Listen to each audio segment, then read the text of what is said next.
মানুষের মন জিততে কখনো অভিনয় করিনি, সত্য বলেই অনেকের কাছে অপছন্দের হয়েছি। স্বার্থের কাছে নিজের বিবেক বিক্রি করিনি, কষ্ট পেলেও কারো ক্ষতি কামনা করিনি। যারা ছেড়ে গেছে তাদের দোষ দিই না, প্রত্যেকে নিজের মতো করে বাঁচতে চায়। আমি শুধু নিজের নীতিটুকু আঁকড়ে রেখেছি। সময় সবকিছুর উত্তর দিয়ে দেয়।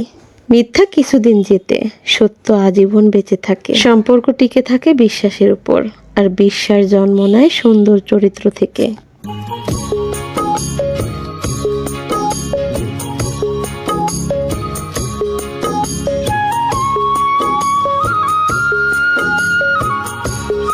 আসসালামু আলাইকুম আমার প্রিয় ভাই বোনেরা, সকলে কেমন আছেন?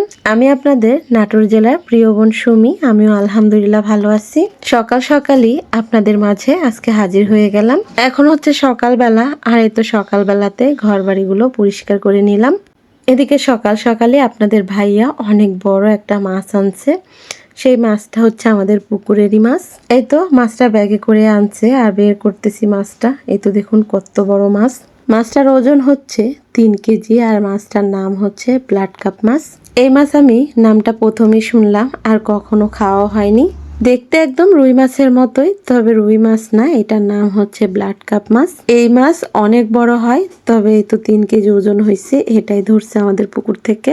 এত বড় মাছ আমি আসলে কখনো কাটি না, আজকে কাটতে গিয়ে অনেকটাই কষ্ট হচ্ছিল। আর বটিতেও মনে হচ্ছে তেমন একটা ধার নেই, এই জন্যই কাটতে একটু কষ্ট হচ্ছে। আর বড় মাছ সেভাবে ধরা যায় না, এই জন্য কাটাও তেমন একটা সহজ হচ্ছে না। যাই হোক, অবশেষে টুকরো করে ফেলেছি, এখন সহজেই কাটতে পারবো।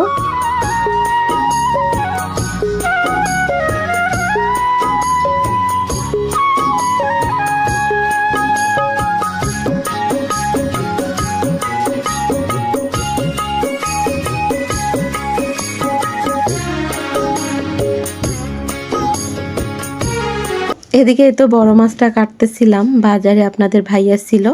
বাজারে আবার মলা মাছ বেচতেছিল, একদম টাটকা তাজা। সেই মাছগুলো দেখে আর লোভ সামলাতে পারেনি, ওই তো এই মাছও কিনে আনছে। একদম বড় বড় মলা মাছ, আর হচ্ছে এর সঙ্গে একটা বাটা মাছও ছিল বড়। আপনাদের ভাইয়া সব সময় যে কোনো বড় মাছের চেয়ে ছোট মাছ বেশি পছন্দ করে খেতে, আর আমার আবার বড় মাছই বেশি পছন্দ ছোট মাছের চেয়ে। আর এই ছোট মাছগুলো কাটতে বেশি সময় লেগে যাবে। বড় মাছটা কেটে নিচ্ছি, এবার এই তো ছোট মাছ কাটা শুরু করেছি। এদিকে আমার প্রিয় ভাই বোনেরা যারা আমার ভিডিওটি দেখা শুরু করেছেন, তবে লাইক দিতে ভুলে গেছেন, অবশ্যই একটি লাইক দিয়ে পুরো ভিডিওটির সঙ্গে থাকবেন। যেহেতু মাছগুলো একদমই টাটকা, আর এরকম টাটকা মাছগুলো রান্না করলেই ভালো লাগে খেতে। বড় মাছও কয়েক পিস রান্না করব, তার সঙ্গে এই তো ছোট মাছও রান্না করব আলাদা করে। মলা মাছ টাটকা টাটকা তাজা তাজা রান্না করলে বেশি ভালো লাগবে খেতে, এই জন্য আর ফ্রিজে রাখবো না, একদম টাটকাই রান্না করে নেব। মাছগুলো কেটে নেওয়ার পরে অনেকটা সময় নিয়ে খুবই সুন্দর করে এই তো ভালো করে ধুয়ে নিচ্ছিলাম।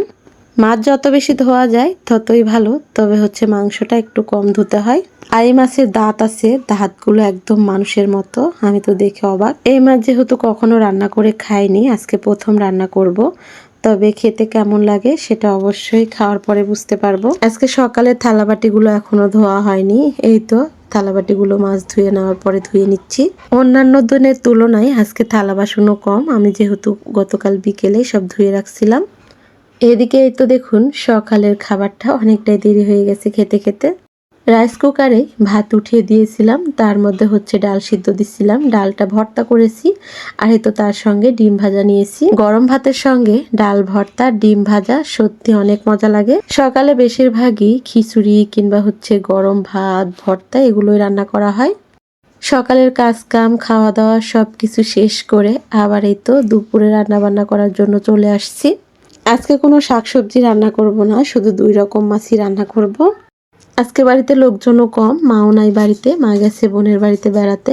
আর দুপুরে ওখানে যাবে আমার আব্বা, শুধু আমার ছেলেরা আর এই তো আমরাই আছি বাড়িতে। এদিকে এই তো চালটা ধুয়ে নিচ্ছি মাটির হাঁড়িতে, আজকে ভাত রান্না করব। আজকে রান্না করতে বেশি সময় লাগবে না, যেহেতু মাছ রান্না করব, খুব তাড়াতাড়ি রান্না বান্না শেষ হয়ে যাবে।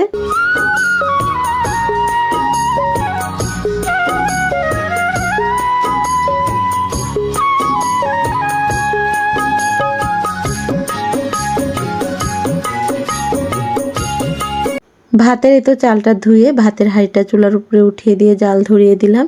এদিকে পাটাটাও ধুয়ে নিচ্ছি মশলা বাটার জন্য। মাছ রান্না করার জন্যই একটু সামান্য মশলা বেটে নিতে হবে।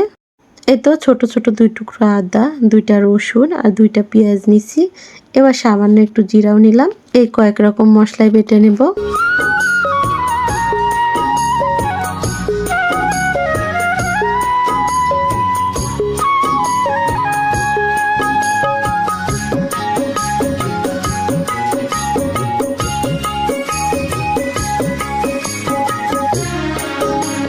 ওদিকে ভাতের বলক উঠে গেছে, আমার মশলা বাটাও হয়ে গেছে। এবারে তো পেঁয়াজ মরিচগুলো কেটে নেব।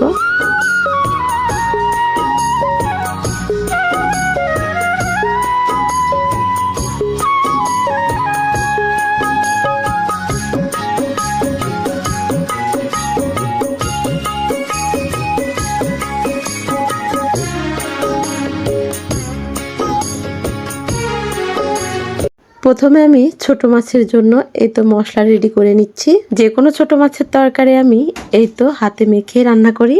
প্রতিটি মশলা গুঁড়োই আমার নিজের হাতে তৈরি করা, এই জন্য বেশি বাটাবাটি ঝামেলা হয় না। আর নিজের হাতে তৈরি করা মশলা গুঁড়ো দিয়ে রান্না করলে যে কোনো তরকারির স্বাদ অনেক বেশি পরিমাণে বেড়ে যায়। এছাড়াও যেহেতু আমি মাটির চুলাতে রান্না করি, এই জন্য এই তরকারির স্বাদ এত পরিমাণে বেশি লাগে। সবগুলো মশলা এই তো তেল দিয়ে ভালো করে মেখে নিই। এখন এই তো ছোট মাছগুলো দিয়ে দিচ্ছি মশলার সঙ্গে। এবার মশলা আর মাছ ভালো করে হাতে মেখে নিয়ে এই তো সামান্য একটু পানি দিয়ে দিব। আর মাছের তরকারিতে বেশি পানি লাগে না, সামান্য একটু পানি দিলে হয়ে যায়। এই তো ভাতটা হয়ে গেছে, নামিয়ে নিই। এবারে তো মাছের কড়াইটা উঠিয়ে দিলাম।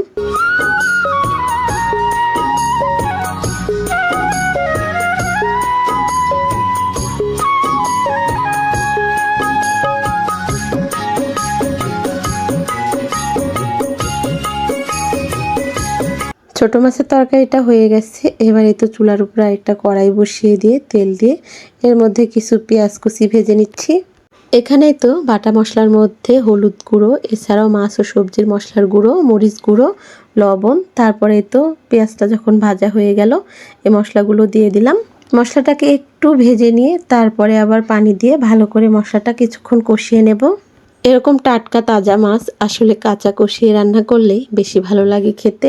এর জন্য আমি এই তো কাঁচা কষিয়ে রান্না করব।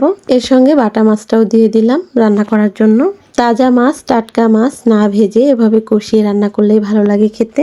চিড়ে রাখা মরিচগুলো এই তো উপর দিয়ে দিয়ে দিলাম। কাঁচা মরিচের ঘ্রাণটা পরে দিলেই বেশি ভালো লাগে। মাছগুলো একদমই আলতোভাবে এই তো উল্টে দিচ্ছি আর এইভাবেই কষিয়ে নিচ্ছিলাম। এখন ঝোলের জন্য একটু পানি দিয়ে দিলাম। আর মাছটা ঝোল রান্না করব না, ভুনা টাইপের রান্না করব, এই জন্য অল্প করে পানি দিলাম। এখন মাছের তরকারিটা হতেও সময় লাগবে না, ওদিকে চুলার জালটা জ্বলতেছে, মাছটা তরকারি হচ্ছে। আর এই তো ছোট মাছের তরকারিটাও বেড়ে নিলাম কড়াই থেকে। পাতিলের ভাতটাও গামলায় বেড়ে নিচ্ছি। তরকারি হতে হতে এদিকে এই তো রেডি করে নিচ্ছি খাবারগুলো সুন্দর করে। আর মাটির চুলায় মাটির পাতিলে ভাত রান্না করলে সেই ভাতের স্বাদটাও অনেক বেশি লাগে। আর মাটির পাতিলের মাটির চুলায় রান্না করা গরম ভাত দিয়ে যে কোনো তরকারি দিয়ে খেতে অনেক বেশি মজা লাগে। এই তো কয়েক মিনিট পরে দেখুন মাছ তরকারিটা হয়ে গেছে, এখন নামিয়ে নিচ্ছি। এই তো দেখুন কি ঝটপট রান্না বান্না একদম শেষ হয়ে গেল। এবার সব দুপুরের কাজকাম সেরে এই তো শান্তি মতো একদম খাবার নিয়ে বসে পড়েছি খাবার জন্য। প্লেটে গরম ভাত নিয়ে নিলাম, তার সঙ্গে নিয়ে নিচ্ছি মলা মাছের তরকারিটা। মলা মাছগুলো সত্যি অনেকটা বড়, এই জন্যই খেতে বেশি মজা লাগবে। ছোট মাছ শরীরের জন্য অনেক বেশি উপকারী, তবে মলা মাছটা আরো বেশি উপকারী। এক পিস এই তো বড় মাছও নিয়ে নিলাম। আমরা বাঙালিরা মাছ তরকারিটা প্রতিদিনই খেতে পারি বা খেতে ভালোই লাগে, তবে মাংস ভাত কিন্তু প্রতিদিন খাওয়া যায় না আর খেতে রুচিও লাগে না। যাই হোক, অবশেষে আমি তো খাওয়ার জন্য প্লেট ভর্তি করে নিয়ে নিলাম। প্রথমে কোনটা দিয়ে ভাবতেছি খাবো, এই তো ছোট মাছ দিয়ে খাওয়াটা শুরু করতেছি। ছোট মাছ যতই পছন্দ না হোক তারপরেও ছোট মাছটা খেতে চাই, কারণ ছোট মাছ উপকারের জন্য খাই বেশি। তবে আজকের মলা মাছগুলো সত্যি অসাধারণ খেতে হয়েছে। আর এই তো দেখুন পেটে ডিমে ভর্তি, আর ডিম ভর্তি মলা মাছ সত্যি অনেক বেশি মজার। এদিকে তো আমি খাচ্ছি আর আমার প্রিয় ভাই বোনেরা যারা আমার সঙ্গে আছেন তাদেরকে বলতেছি আপনাদের কাছে কোন মাছটা বেশি প্রিয় বা কোন মাছ রান্নাটা আপনাদের কাছে বেশি ভালো লেগেছে সেটা অবশ্যই কমেন্টে জানাবেন। এবারে তো বড় মাছটা দিয়ে খাওয়া শুরু করেছি। এই মাছটা আমি প্রথম খাচ্ছি, সত্যি অনেক বেশি মজা হয়েছে মাছ তরকারিটাও।